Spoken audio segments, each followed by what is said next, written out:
తండ్రి, కుమారుడు, పరిశుద్ధాత్మ త్రియేక దేవుని నామమున ఈ ప్రాతకాల ఆరాధన ప్రారంభించుచున్నాను. దేవుడు ఆయన మహిమ కొరకు, మనందరి ఆత్మీయ శారీరక ఆశీర్వాదముల కొరకు ఈ ఆరాధనను ఫలభరితం చేస్తూ ఆయన మహిమ పొందును గాక. ప్రార్థన చేద్దాం. సర్వశక్తిమంతుడా, ప్రేమగల మా తండ్రి, మీకు స్తోత్రాలు ప్రభు. గత రాత్రి మా పడకల్లో మమ్మల్ని కాపాడి సంరక్షించి మీ దీవెన రెక్కల క్రింద భద్రపరిచి మాకు ఇచ్చిన విశ్రాంతిని బట్టి కృతజ్ఞతాస్తుతులు చెల్లిస్తున్నాం ప్రభా. ఇదిగో ప్రాతకాల సమయం మీ పాదాల సన్నిధిలో కూడి ఉన్నాం రక్షక. మీ సన్నిధి ప్రసన్నత మా మధ్య ఉంచండి, ప్రతి కుటుంబంలో ఉంచండి. ఆరాధించిన మీ బిడ్డలు ఒక్కొక్కరిని దీవించండి ప్రభా. వారి ప్రార్థనలన్నీ సఫలపరచండి నాయన. ఇదిగో మీ ఆరాధన జరిగిస్తుండగా, మీ లేఖనం ధ్యానిస్తుండగా మీ పరిశుద్ధాత్మ నడుపుదల మాకు దయచేయండి. అధికారం అంతా మీ ప్రేమగల చేతులకు అప్పగించుకుంటున్నాం రక్షక. యేసుక్రీస్తు పుణ్యనామంలో బ్రతిమలాడి ప్రార్థిస్తున్నాం తండ్రి, ఆమేన్. అందరం కలిసి 45వ కీర్తన పల్లవి మొదటి చరణం, 3వ చరణం పాడుకున్నాం. పల్లవి మొదటి చరణం, 3వ చరణం పాడుకున్నాం. వేడెదనాదగు వినతిని గైకొనవే జగదీశ ప్రభు. నేడు ప్రతిక్షణ మెడబాయకనా తోడనుండవే ప్రభో. వేడెదనాదగు వినతిని గైకొనవే జగదీశ ప్రభు. ప్రాతస్తవము భవత్సన్నిధి సర్వంబుననగునాదో. చేతసునధర్మాత్మను సంస్థితి చేయవే సత్కృపను. వేడెద నాదగు వినతిని గైకొనవే జగదీశ ప్రభో. పాపము గని భీతుడనై శంక పరత శతమునుండన్. నాపై నుంచుము నీదగు సకరు నా దృష్టిని ప్రేమన్. వేడెద నాదగు వినతిని గైకొనవే జగదీశ ప్రభో. తండ్రి యొక్కయు, కుమారుని యొక్కయు, పరిశుద్ధాత్మ యొక్క నామమున ఆమేన్. ప్రభువా మమ్మను కనికరింపు. క్రీస్తు మమ్మను కనికరింపు. ప్రభువా మమ్మను కనికరింపు.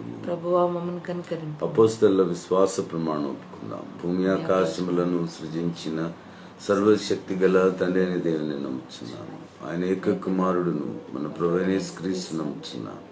ఈయన పరిశుద్ధాత్మ వలన గర్భమున ధరింపబడి కన్యను మరి పుట్టి పొంతి పిలాతు అధికారం క్రింద శ్రమపడి సిలువ వేయబడి చనిపోయి సమాధి చేయబడిననియు అదృశ్యలోకంలోనికి దిగిననియు చనిపోయిన వారిలో నుండి 3వ దినమున లేచి పరలోకమునకెక్కి సర్వశక్తి గల తండ్రి దేవుని కుడి చేతి వైపున కూర్చుండి ఉన్నాడనియు సజీవులకును మృతులకును తీర్పు చేయుటకుండా వచ్చునని నమ్ముచున్నాను. పరిశుద్ధాత్మ నమ్ముచున్నాను. పరిశుద్ధ క్రైస్తవ సంగమగు పరిశుద్ధుల సహవాసమును పాపక్షమాపణయు శరీర పునరుద్ధానమును నిత్య జీవమునవని నమ్ముచున్నాను. ఆమేన్. లేఖన భాగం చదువుకుందాం. లేవియ కాండం నుండి 3వ అధ్యాయం. అతడు అర్పించున్నది సమాధాన బలి అయిన ఎడల అతడు గోవులలోనిది తీసుకుని వచ్చిన ఎడల అది మగదే గాని ఆడుదే గాని యెహోవా సన్నిధికి నిర్దోషమైన దానిని తీసుకుని రావాలి. తాను అర్పించు దాన్ని తల మీద తన చేయి ఉంచి ప్రత్యక్షపు గుడారం యొక్క ద్వారమున్న దానిని వధింపవలెను. యాజకులకు అహరోను కుమారులు బలిపీఠం చుట్టూ దాని రక్తమును ప్రోక్షింపవలెను. అతడు ఆ సమాధాన బలిపశువు యొక్క ఆంతరముల లోపలి క్రొవ్వును, ఆంతరముల మీది క్రొవ్వంతటిని, 2 మూత్రగ్రంథులను, వాటి మీదను డొక్కల మీదనున్న క్రొవ్వును, కాలేజము మీదను మూత్రగ్రంథుల మీదనున్న వపను యెహోవాకు హోమముగా అర్పింపవలెను. అహరోను కుమారులు బలిపీఠము మీద అనగా అగ్ని మీది కట్టెలపైనున్న దహన బలి ద్రవ్యము పైని దానిని దహింపవలెను. అది యెహోవాకు ఇంపైన సువాసన గల హోమం. యెహోవాకు సమాధాన బలిగా ఒకడు అర్పించున్నది గొర్రెమేకలలోనిదైన ఎడల అది మగదే గాని ఆడిదే గాని నిర్దోషమైన దానిని తీసుకొని రావలెను. అతడు అర్పించు అర్పణము గొర్రెపిల్ల అయిన ఎడల యెహోవా సన్నిధికి దానిని తీసుకుని రావాలని, తాను అర్పించు దాని తల మీద తన చేయి ఉంచి ప్రత్యక్షపు గుడారం ఎదుట దాన్ని వధింపవలెను. అహరోను కుమారులు బలిపీఠం చుట్టూ దాని రక్తమును ప్రోక్షింపవలెను. ఆ సమాధాన బలి పశువు యొక్క క్రొవ్వును, ముడిపూస మొదలుకొని క్రొవ్విన తోక అంతటిని, ఆంతరంలోని క్రొవ్వును, ఆంతరముల మీది క్రొవ్వంతటిని, 2 మూత్రగ్రంథులను, వాటి మీది డొక్కల పైన ఉన్న క్రొవ్వును, మూత్రగ్రంథుల మీది కాలేజము యొక్క వపను తీసి యెహోవాకు హోమముగా చెల్లింపవలెను, హోమము చేయవలెను. యాజకుడు బలిపీఠము మీద దాన్ని దహింపవలెను. అది యెహోవాకు హోమ రూపమైన ఆహారం. అతడు అర్పించినది మేకైన ఎడల యెహోవా సన్నిధికి దాన్ని తీసుకుని రావలెను. తాను దాని తల మీద చేయి ఉంచి ప్రత్యక్షపు గుడారం ఎదుట దాన్ని వధింపవలెను. అహరోను కుమారులు బలిపీఠం చుట్టూ దాని రక్తమును ప్రోక్షింపవలెను. తాను దానిలో అర్పించు ఆంతరములను కప్పు క్రొవ్వును, ఆంతరముల మీది క్రొవ్వును అంతటిని, 2 మూత్రగ్రంథులను, వాటి మీది డొక్కల పైన క్రొవ్వును, 2 మూత్రగ్రంథుల పైన కాలేజం యొక్క వపను యెహోవాకు హోమముగా అర్పింపవలెను. యాజకుడు బలిపీఠం మీద వాటిని దహింపవలెను. క్రొవ్వంతయు యెహోవాదే. అది సువాసన గల హోమ రూపమైన ఆహారం. మీరు క్రొవ్వునైనను రక్తమునైనను తినకూడదు. అది మీ తరతరములకు మీ నివాసములన్నిటిలోనూ నిత్యమైన కట్టడ. ఈ లేఖన భాగం ఇంత పర్యంతం. క్రీస్తు యేసునందు ప్రియమైన ఆత్మీయులకందరికీ, ఈ కార్యక్రమాన్ని వీక్షిస్తూ ఆత్మీయమైన మేలు అనుభవిస్తున్న ప్రతి కుటుంబానికి, ప్రతి వ్యక్తికి కూడా ప్రభు ఆశీస్సులు తెలియజేస్తూ ఉన్నారు. మనం బలి అర్పణల గురించి చదువుకుంటున్నాం. లేవియ కాండంలో ఉన్నటువంటి ఈ ఇశ్రాయేలీలు అర్పించవలసిన బలి అర్పణ, వీటిలో మనం 2 ధ్యానించుకున్నాం. మొదటి అధ్యాయం ద్వారా దహన బలి అర్పణను గురించి మనం తెలుసుకున్నాం.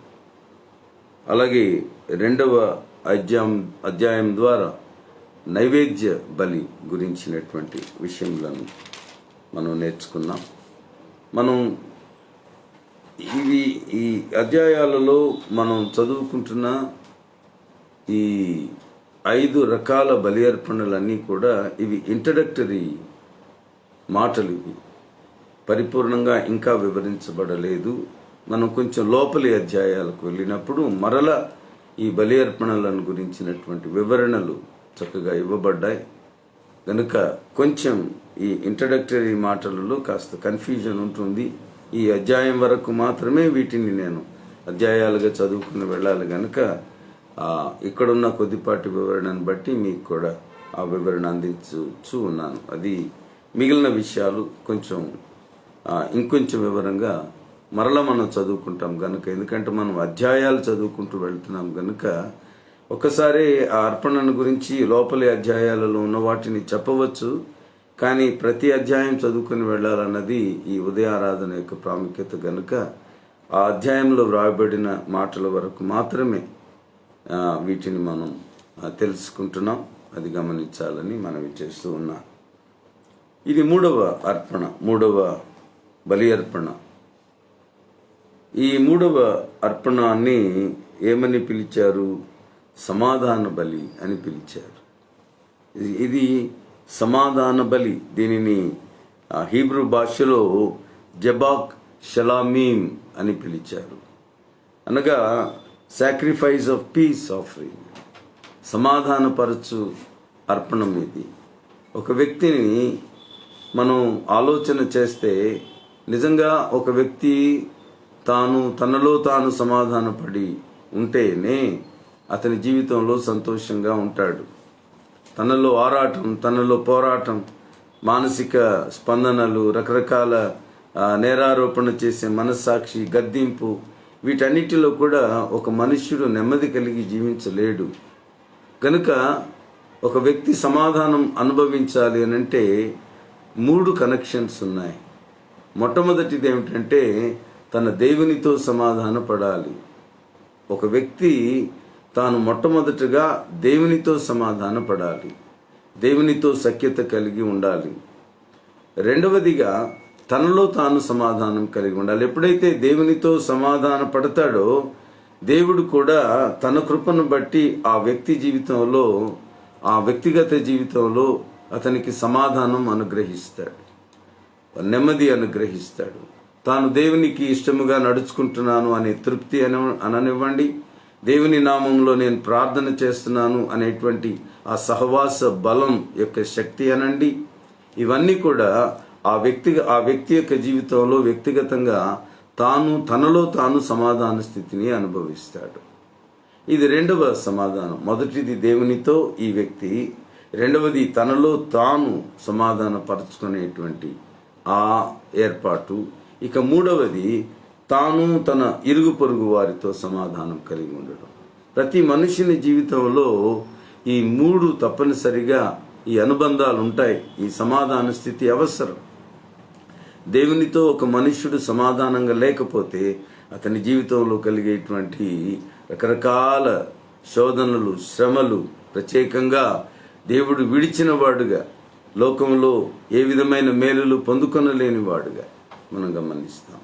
అట్లనే తనలో తాను సమాధాన పరచుకొనకపోతే దేవునితో సమాధాన పడినవాడు తనలో కూడా ఈ మనస్సాక్షి గద్దింపు గాని, తాను ఒకవేళ ఇంతకు ముందున్నటువంటి విపరీత మనస్తత్వం కలిగి నడుచుకునే విధానం గాని దేవునితో తాను సఖ్యత పడినప్పుడు అవన్నీ కూడా తొలగించబడతాయి ఆటోమేటిక్గానే. మూడవది ఇతరులతో సమాధానం కలిగి ఉండడం. గనుక ఈ 3 సమాధానాలు మనం ఈ 3 బలి అర్పణలలో మనం గమనిస్తా ఉన్నాం. మొదటి బలి అర్పణలో దహన బలి రూపమైనటువంటి బలి అర్పణ ఇది. దేవునితో తను తాను సమాధాన పరచుకోవడానికి తన పాపములన్నీ ఒప్పుకున్నటువంటి సమాధాన బలి అది. రెండవదిగా మనం చదువుకున్నటువంటి ఈ నైవేద్యములో తాను తన ఆహారము దేవునితో కలిసి ఆ అనుబంధంలో అతడు తనకున్నటువంటి ఆ శ్రేష్టమైన ఆహార పానీయములు అన్నిటిని కూడా తాను దేవుని దగ్గర సమర్పించుకొని ఏదైతే తాను తింటున్నాడో, ఏదైతే తాను అనుభవిస్తున్నాడో వాటిని అన్నిటినీ కూడా దేవుని సన్నిధిలో అర్పణముగా అర్పించి ఆ నైవేద్యము జరిగిస్తూ ఆ సువాసన గల ఆగ్రాణింపు, దేవుడు ఏ రీతిగా ఆయన ఆగ్రాణించి సంతోషిస్తాడో ఇతడు కూడా తనలో తాను సమాధాన పడినటువంటి విషయానికి లేక వాస్తవానికి నిదర్శనంగా ఈ బలి అర్పణ ఉంది. మూడవది మనం గమనిస్తూ ఉన్నాం, ఇది తాను తన ఇరుగు పొరుగు వారు కూడా సంతోషించేటువంటి, తన కుటుంబంతో కలిసి సంతోషించేటువంటి బలి అర్పణ ఇది. ఇక్కడ ఈ మూడవ రకమైన బలి అర్పణలో అర్పించేది ఏదైనా మందలో నుంచి తీసుకోవచ్చు, అది ఆడది కానీ మగది కానీ. మనం దహన బలిలో మనం చూస్తాం కేవలం మగవి మాత్రమే అర్పించబడాలని. ఇక్కడ మనం చూస్తాం ఇవి మగవి ఆడవి ఏదైనా సరే వారు అర్పించవచ్చు, ఇందులో ఎలాంటి భేషజం లేదు. అలాగే ఈ సమాధాన బలిలో వారు తీసుకునేటువంటి పశువులు ఏదైనా మనం ముందుగా చెప్పుకున్న వాటి ఆ 3 కూడా వేటినైనా వారు తీసుకునవచ్చు. ఒకవేళ ఎద్దుల, ఆవా లేదా గొర్రెల, మేకల వేటినైనా ఆడవి కానీ మగవి కానీ వీటిలో ఆ వ్యక్తి కుటుంబం తీసుకొని దానిని ఇక్కడ మనం గమనిస్తూ ఉన్నాము, ప్రత్యక్ష గుడారం దగ్గరకు తీసుకుని రావాలి. యాజకుడు వచ్చి ఈ ప్రత్యక్ష గుడారము ఎదుట దానిని అతడు చూచిన తర్వాత దానిని అంగీకరిస్తాడు. ఏ విధమైన లోపం లేనిది ఉండాలని దేవుడు చెప్పాడు కదా, ఏదైనా లోపం ఉందా లేదా అని. ఒకవేళ లోపం అతనికి కంటికి కనిపిస్తే మరలా ఆ కుటుంబాన్ని వెనక్కి పంపిస్తాడు. మరలా మంచిది తండ్రి అని చెప్పి లోపం లేని దాన్ని తెమ్మని చెప్పి, కనుక ఆ లోపము లేని దానిని వారు ముందుగానే సిద్ధపడి తెస్తారు. తెచ్చినప్పుడు ప్రత్యక్ష గుడారం ఎదుట ఆ గృహ యజమానుడు కానీ లేక గృహ యజమానుల యొక్క కుమారులు అందరూ కూడా దాని మీద చేతులుంచి తమ పాపభారం అంతా కూడా మోపేస్తారు. ఆ విధంగా అది పాపమును, ఆ కుటుంబం యొక్క పాపమును పరిహరించే బలి పశువుగా అది దేవుని సన్నిధిలో అంగీకరించబడుతుంది. ఆ తరువాత అహరోను కుమారులు ఎవరో ఒకరు వచ్చి దానిని వధించి దాని రక్తాన్ని పట్టుకుని ముందు తీసుకుని వెళ్ళి అక్కడ ఇత్తడి బలిపీఠం ఉన్నది కదా, ఆ ఇత్తడి బలిపీఠం చుట్టూ కూడా ఈ రక్తాన్ని వారు ప్రోక్షిస్తారు. ఇది ఇక్కడ ప్రత్యేకమైనటువంటి రక్త ప్రోక్షణ ద్వారా ఆ కుటుంబమునకు సమాధానం కలుగుతుంది, రక్షణ కలుగుతుంది, పాప విమోచన కలుగుతుంది అని అర్థం. కనుక రెండవ పని వారు జరిగించేది ఏమిటి అనంటే, ఆ పశువును వారు కోసి దాని అంతర్భాగములన్నిటిని కూడా, ఇక్కడ క్రొవ్వు, అలాగే ప్రత్యేకంగా కాలేయము, మూత్రగ్రంథులు, ఇవన్నీ కూడా ఆ లోపలనున్న అంతర్భాగాలన్నిటిని కూడా తీసి బలిపీఠము మీద అగ్ని కణముల నుంచి వాటి మీద, అలాగే వీటి మీద సుగంధ ద్రవ్యములను వేసి దేవుని పరిశుద్ధమైనటువంటి నామమున వాటిని అర్పణగా చెల్లిస్తారు. కనుక ఈ విధంగా ఆ అంతరంగంలో ఉన్నటువంటి వాటిని అన్నిటిని కూడా, నా శరీరంలో, నా అంతరంగంలో ఉన్న ప్రతి రహస్యము కూడా నీ సన్నిధిలో దహించేస్తున్నాను ప్రభు అనేటువంటి ఒక ప్రార్థన మనస్సులో వారు ఏర్పరచుకొని దేవుని దగ్గర సమాధాన పడతారు. ఇంతేనా? ఇది అయిన తరువాత మనం గమనిస్తాం, వారు కొంత భాగం యాజకుడు తీసుకున్న తరువాత యాజకుని కుటుంబానికి ఇచ్చి పంపిస్తారు.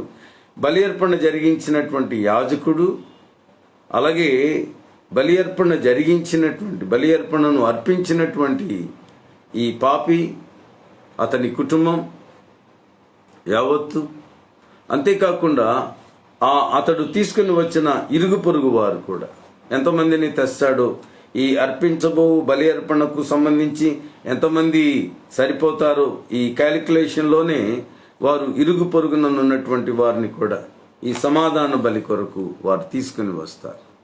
కనుక ఈ విధంగా వారు ఆలయ ప్రాంగణంలో వారు దీనిని వండుకొని వారందరూ కూడా కలిసి వారు భోజనం చేస్తారు. ఆ విధంగా ఇరుగు పొరుగు వారితో సమాధానం కలిగించు బలి అర్పణ గనుక దీనికి సమాధాన బలి అనేటువంటి పేరు కలిగినదని చెప్పి మనం గమనించాలని మనవి చేస్తూ ఉన్నాం. కనుక ఈ అర్పణంలో ఎక్కువగా ఆవులే వధింపబడేవని చరిత్ర చెబుతుంది. సొలొమోను కట్టినటువంటి ఆలయ ప్రతిష్ఠిత పండుగలో కూడా ఈ సమాధాన బలి అర్పణలో 1,42,000 పశువులు వధించబడ్డాయట. ప్రజలు దరిదాపు 2 వారాలు కలిసి ఈ విందులో పాల్గొన్నారు అని సొలొమోన్ కాలంలో ఉన్నటువంటి ఒక బలి అర్పణ, ఈ సమాధాన బలి అర్పణ సంఘటన మొదటి రాజుల గ్రంథం 8వ అధ్యాయంలో 62 నుంచి 66 వచనాల వరకున్న భాగంలో గమనిస్తాం. ఆ విధంగా అందరూ కలిసి భోజనం చేసి దేవుని సన్నిధిలో సంతోషంగా అర్పించే బలి అర్పణ, ఈ సమాధాన బలి అర్పణ, కలిసి భోజనం చేయడం అనేది సమాధానానికి గుర్తు. కనుక యాజకులతో సమాధాన పడతాడు, దేవునితో సమాధాన పడతాడు, యాజకులతో సమాధాన పడతాడు, యాజకులకు ఆహారం ఇచ్చి వారికి ఆయన ఆతిథ్యాన్ని అందజేస్తాడు. ఆ బలి అర్పణ చెల్లిస్తున్న ఆయన అలాగే తన స్నేహితులతో కలిసి లేదా తన శత్రువులతో కూడా కలిసి వారిని కూడా తీసుకుని వచ్చి ఈ సమాధాన బలి అర్పణ అర్పించేటువంటి ఉన్నతమైన బలి అర్పణ యూదులలో ఇశ్రాయేలీలలో దేవుడు విధించిన కట్టడగా మనం గమనిస్తూ ఉన్నాం. మనం కొరింథీయులకు వ్రాయబడిన మొదటి పత్రిక 10వ అధ్యాయం దయచేసి తీయండి. కొరింథీయులకు వ్రాయబడిన మొదటి పత్రిక 10వ అధ్యాయంలో ఈ లేఖన భాగాన్ని చూస్తాం. 16వ వచనంలో మనము దీవించు ఆశీర్వచనపు పాత్ర అన్నాడు. మనం దీవించు ఆశీర్వచనపు పాత్ర, ఇది ప్రభురాత్రి భోజన సంస్కారమును గురించినటువంటి ఆచారంలో ఉన్నటువంటి వివరణ ఇది. కానీ మనం ఆచరిస్తున్నటువంటి ఈ ప్రభు బలం ఉన్నదే అందరం కలిసి మనం సమాధాన బలి అర్పించుకుంటున్నదే. క్రీస్తు రక్తములో, క్రీస్తు శరీర రక్తములలో మనం పాలు పంపులు పొందుతున్నామని పౌలు దానిని జ్ఞాపకం చేస్తాడు. గనుక ఆనాడు ఇశ్రాయేలీలకు ఇవ్వబడిన సమాధాన బలి ఇప్పుడు మనం ఆచరిస్తున్నది ప్రభువు బల్ల ద్వారా మనము దేవునితో సమాధాన పడుతున్నాం, మనలో మనం సమాధాన పరచబడుతున్నాం, మన ఇరుగు పొరుగు వారితో కలిసి సమాధానం పరుచుకుంటున్నాం. గనుక ఈ ప్రత్యేకమైన అర్పణలో ఈ భావం ఉంది. ప్రభురాత్రి భోజన సంస్కారంలో కూడా ఇదే భావాన్ని మనం గమనిస్తాం. అందుచేత మనం నేర్చుకుంటున్న ఆత్మీయమైన సత్యం ఏమిటి అనంటే, ఒక పశువు యొక్క రక్త ప్రోక్షణ ద్వారా మనకు 3 రకాల సమాధానాలు ఉన్నాయి అని ఈ లేఖనం ఈ 3వ అధ్యాయం చెబుతోంది. రక్త ప్రోక్షణ ద్వారా నువ్వు దేవునితో సమాధాన పడుతున్నావు, నీలో నీకు సమాధానం అనుగ్రహించబడుతుంది. ఎందుకంటే నీ పాపములు దేవుడు క్షమిస్తున్నాడు గనుక ఆ పశువు యొక్క రక్తమును గమనించి ఆయన నీ పాపములు క్షమిస్తున్నాడు గనుక నీ అంతరంద్రియములలో నీవు సమాధాన స్థితి కలిగి జీవిస్తూ ఉన్నావు. 3వది, నీ ఇరుగు పొరుగు వారితో కూడా నువ్వు కలిసి ఆయన సన్నిధిలో భోజనం చేసి సంతోషిస్తున్నావు గనుక నీ పొరుగు వారితో కూడా నువ్వు సమాధానం కలిగి ఉంటున్నావు. గనుక ఈ 3 అనుబంధాలు ప్రతి మనుష్యుని జీవితంలో అవసరం. ప్రియులారా, దేవునితో మనం సమాధాన పడితేనే అది మనకు నెమ్మది, మన మనస్సాక్షి క్షేమం కలిగి ఉంటుంది, మన ప్రవర్తన పవిత్రంగా ఉంటుంది. దేవుని మహిమ కొరకు నడుచుకోవాలనే సమర్పణలో మనం దేవుని గణపరుస్తూ ఈ లోక సంబంధమైనటువంటి రకరకాల పాప సంబంధమైన జీవితాలలో ప్రవేశించకుండా మనను మనం దేవుని కృపచేత మనం భద్రపరచుకోవడానికి ఆశీర్వాదం దొరుకుతుంది. అలాగే మన ఇరుగు పొరుగు వారి మధ్య సమాధానం కలిగి సంతోషం కలిగి మనం జీవించడానికి కృప దొరుకుతుంది. ఈ 3 దీవెనలు సమాధాన బలిలో మనకు ఏర్పాటు చేయబడి ఉన్నాయి. దేవుడి వాక్యాన్ని దీవించునుగా. ప్రార్థన చేద్దాం. మహోన్నతుడా, ప్రేమగల మా తండ్రి, ఈ దిన ప్రయాణంలో మీరు అనుగ్రహించిన మీ వాక్యం కొరకు వందనాలు.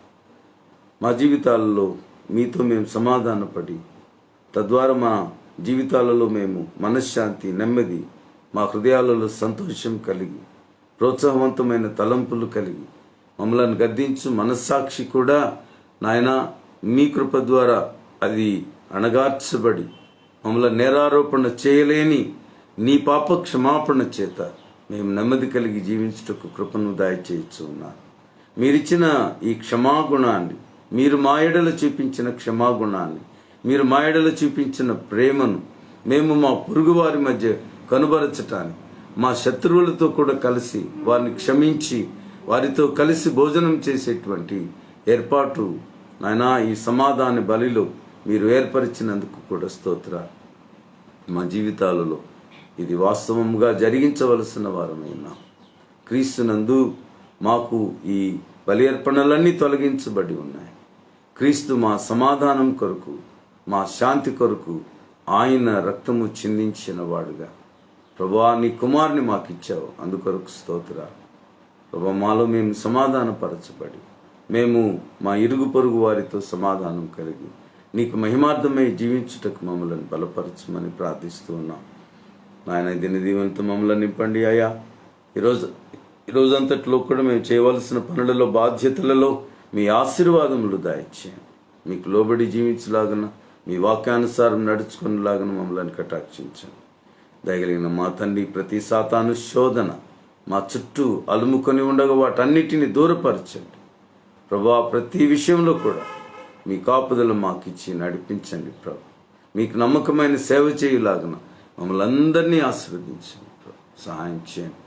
మా సంఘ కుటుంబాలన్నిటినీ ఆశీర్వదించండి. కార్యక్రమాన్ని తిలకిస్తున్న ప్రతి బిడ్డను పేరు పేరున దీవించండి. వారి కుటుంబాన్ని దీవించి వర్ధిల్ల చేయండి ప్రభు. మేడతో దర్శించండి. మేము అడుగకు మరచినవి, మా జీవితాలకు అవసరమైన వాటిని అన్నిటిని మీరు ఎరిగినారు ప్రభు.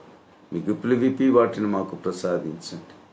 దయగలిగిన మా తండ్రి, జన్మదినాలు ఆచరించుకుంటున్న బిడ్డలను దీవించి నూతన సంవత్సర ఆశీర్వాదాలు, రానున్న అనేక సంవత్సరాలలో మీ మెండైన దీవెనలు దయచేయండి ప్రభు. దాంపత్య జీవితంలో నూతన సంవత్సరాలు ప్రవేశించిన దంపతులను కటాక్షించండి. నూతన సంవత్సరం వారికి ఎంతో ప్రోత్సాహకరంగా, జయకరంగా అనుగ్రహించండి. రానున్న అనేక సంవత్సరాలలో మీ మెండైన దీవెనలను దయచేయమని ప్రార్థన చేస్తున్నాం. కృప చూపించండి ప్రభు, ఆశీర్వదించండి. దయగలిగిన మా రక్షక, ఏదైనా ప్రయాణంలో మీరు మాకు తోడుగా ఉండి నడిపించి మీ కృపా కనికరములు దయచేయమని మా ఎడల జరిగించిన అనేకమైన గొప్ప అద్భుత కార్యాలన్నిటిని బట్టి, మా కుటుంబంలో, మా బిడ్డల మధ్య మీరు అనుగ్రహించిన ప్రతి మేలును బట్టి మీ కృతజ్ఞతాస్తుతులు చెల్లిస్తున్నాం. మీ భద్రత కంచి మా చుట్టూ ఉంచుమని ప్రార్థిస్తున్నాం ప్రభు.